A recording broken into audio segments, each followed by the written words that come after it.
Okay, good afternoon, everyone. We would continue our discussion on final withholding tax and passive income from sources within the Philippines.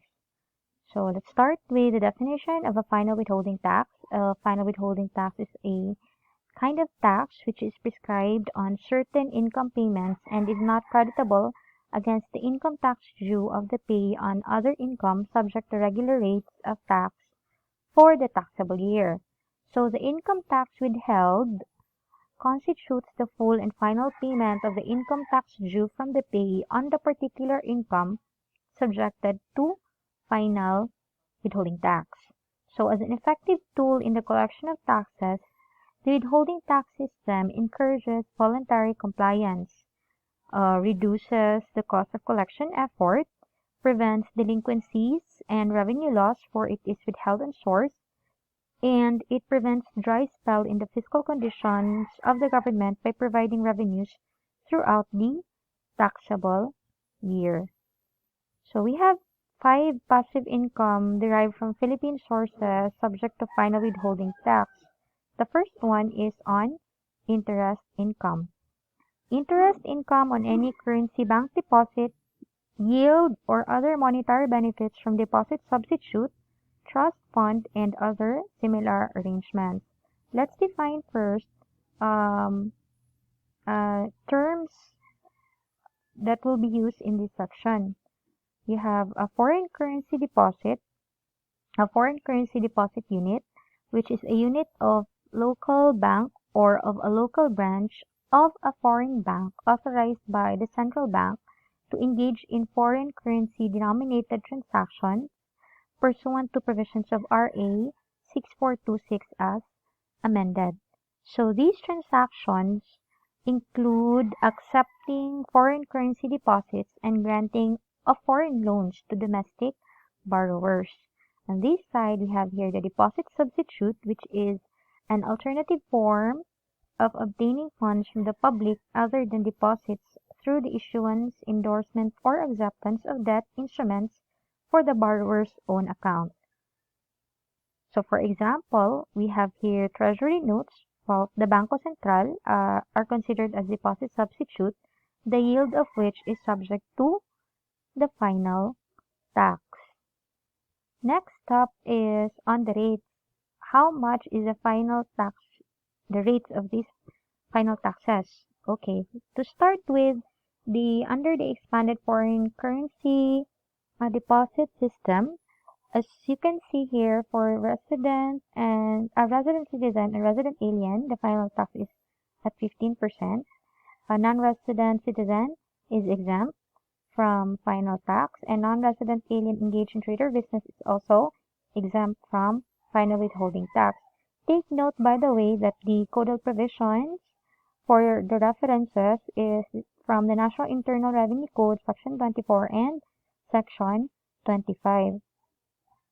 For non-resident citizen, they are exempt from the payment of the final withholding tax on foreign currency deposit unit. In order for them, in order for the government, okay, in order for the government to encourage non-resident citizen to deposit their dollar in the Philippines. Okay. Now, next is interest from currency deposit, trust funds, and deposit substitutes. So here, if you have saved money in the bank, you're already quite familiar with the 20% rate. Okay. Excuse me. Next is interest income from long-term deposit or investment in the form of savings, common or individual trust funds, deposit substitutes, investment management accounts, and other investments evidenced by certificates in such form prescribed by the Bangko Sentral ng Pilipinas that is an exempt. Okay, the final tax is exempt. Of course, we would also want to have money in the bank, encourage Filipinos to be savers, diba? Na at least 5 years or more so that the banks can also um, lend the money to other depositor or other borrowers. Okay. Next is here we have, how about if that long-term deposit is pre-terminated, meaning hindi siya umabot ng 5 years. So, um, the respective rates for that according to the holding period is provided here. We have 4 years to less than 5 years, that is 5%. Yung malapit na talaga, right? Pero if it is 3 years, with a holding period of 3 years to less than 4 years, you have here 12%. And finally, if you pre-terminated the long-term deposit, your long-term deposit of less than 3 years, 20% na siya. Same here sa taas, no? Interest from currency deposit, trust funds, and deposit substitute. Take note, if there are problems like this, check how long is the investment being deposited, no? Yung holding period niya is kinakailangan nating i-identify. By the way, if for example, the interest income is earned abroad, or that the passive income from interest is derived abroad, then it should be included in the computation of your basic income tax and not subject to final withholding tax.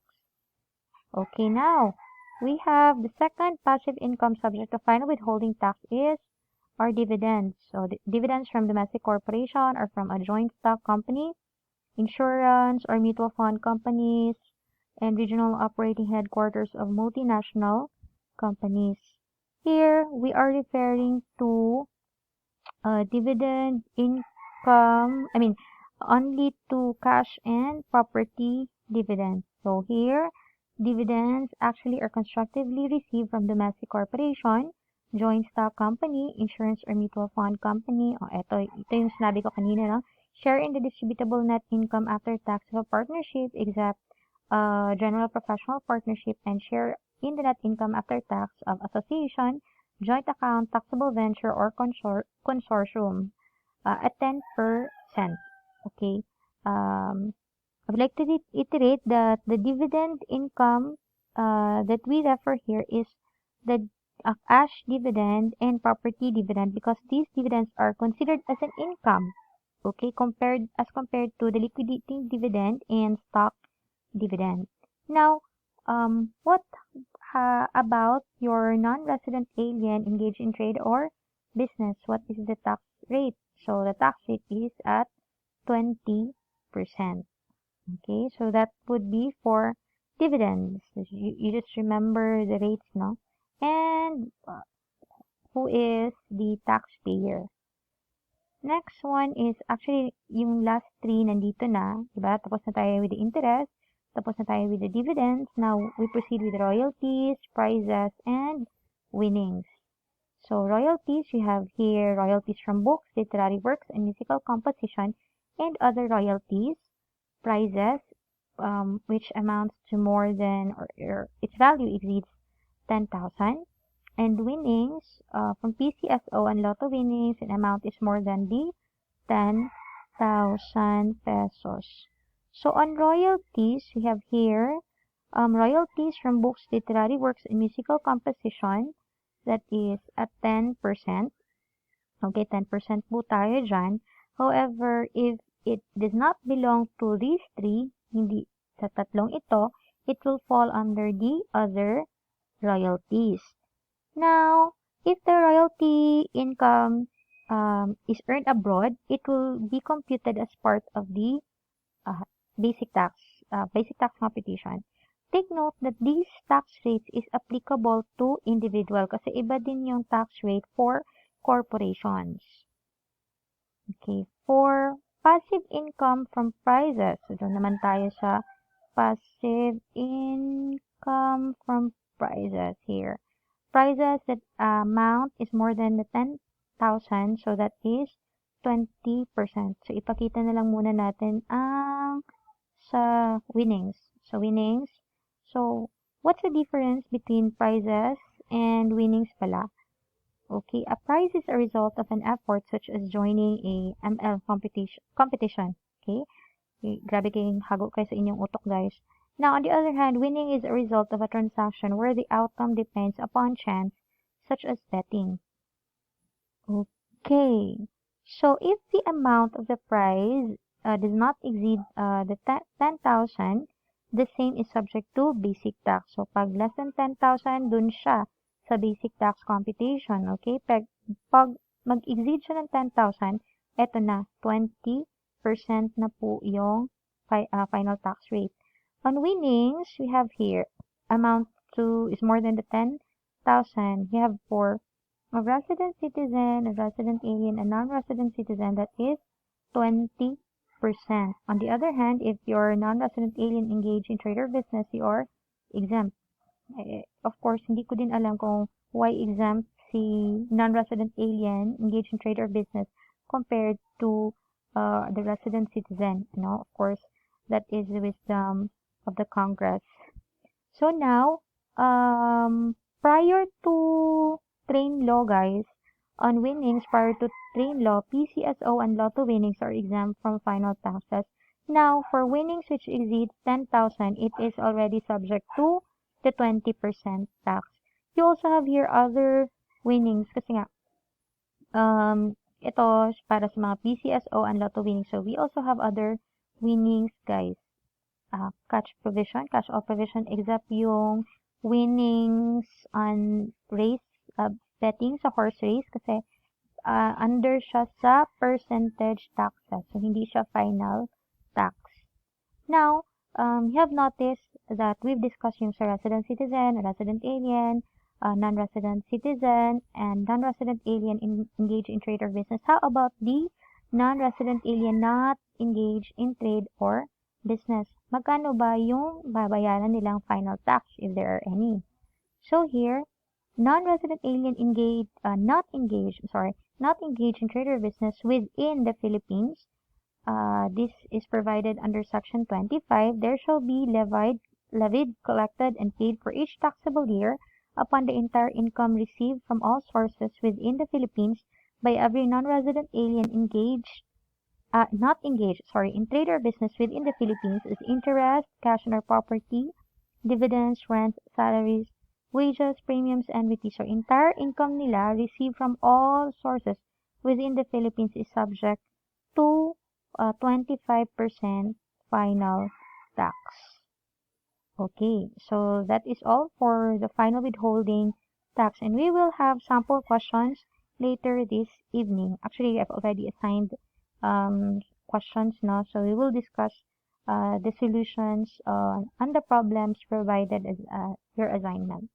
So thank you for tuning in, and if you have questions, kindly send a private message na lang, guys, or comment down below, and we'll try to find the solution to the problem together. So thank you for tuning in, and good afternoon.